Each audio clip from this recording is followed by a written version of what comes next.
Have you ever asked yourself, what are the best practices and the most common ways that states successfully administer the NYTD survey to young people? This video will demonstrate scenarios of you taking the NYTD survey so that you can see some options of how to administer the survey in your state. Providing young people with a variety of options to take the survey may help you increase your completion rate.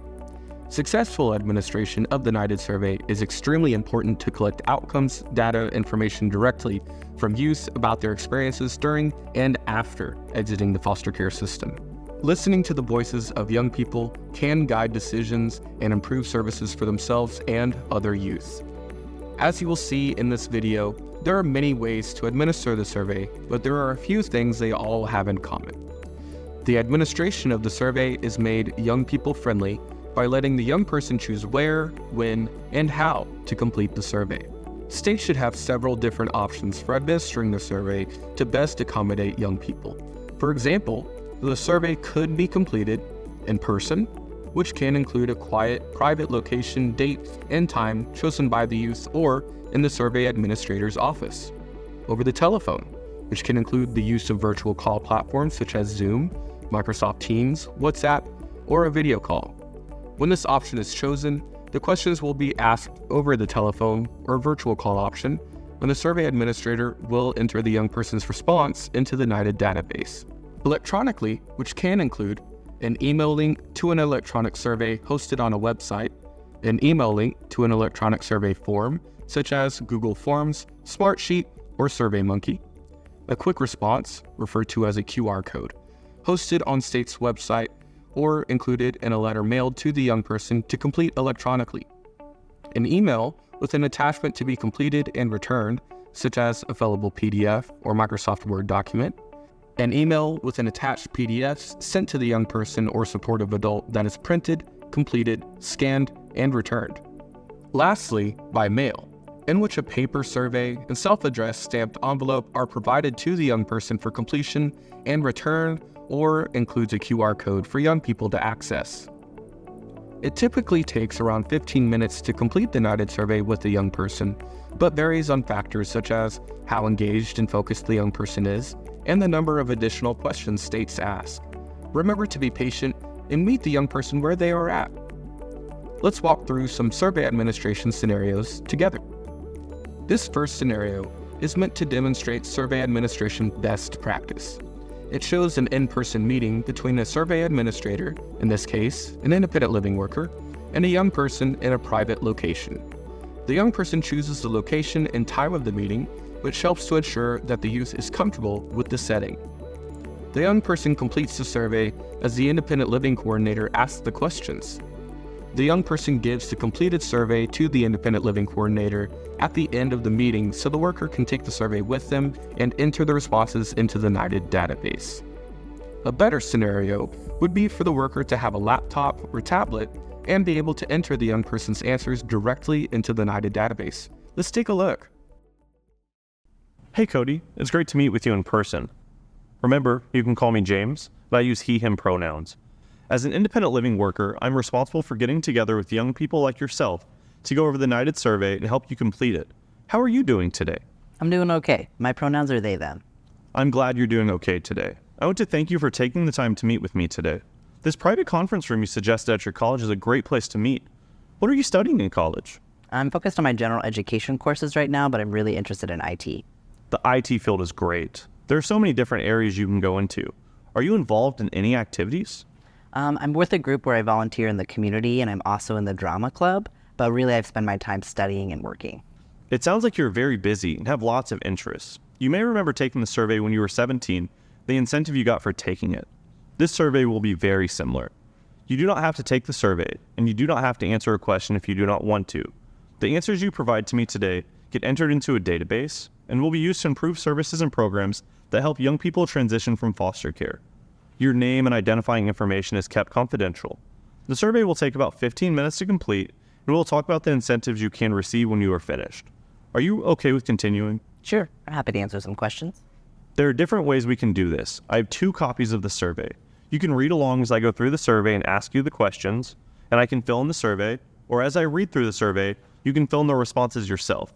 Another option would be for you to take the survey on your own, and I'm here for you to ask questions when they come up. How would you like to continue? I think I'd like to fill in the questions myself while you ask the questions, but do you have a pen or pencil I could use? Sure, I have a pencil right here. That way it will be easier if you need to change an answer.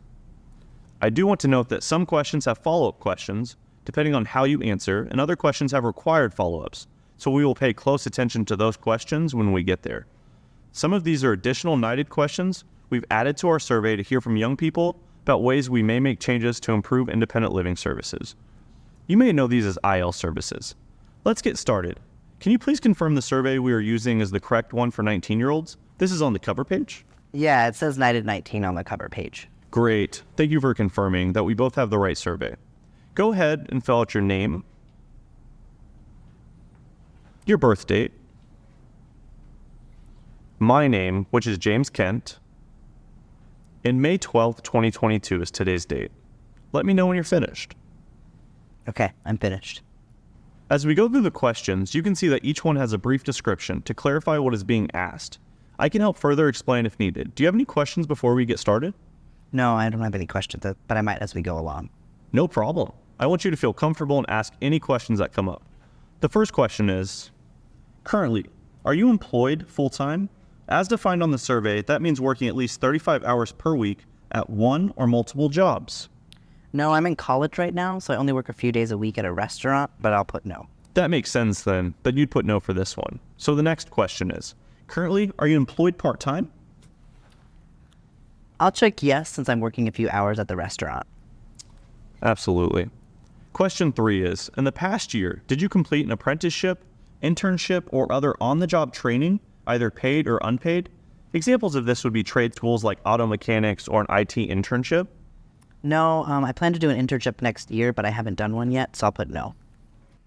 The NYTD survey administrator continues asking each question with the young person as the youth selects their answers on the paper survey. Cody, question 9 is, currently is there at least one adult in your life other than your caseworker to whom you can go for advice or emotional support?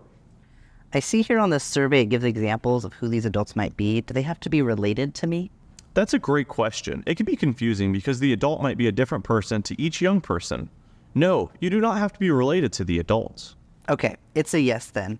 I have a woman in my life who's like a mom for me, and I can go to her for advice. Thank you for sharing who that supportive adult is and how they helped you and continue to be there for you. I'm so glad you have her.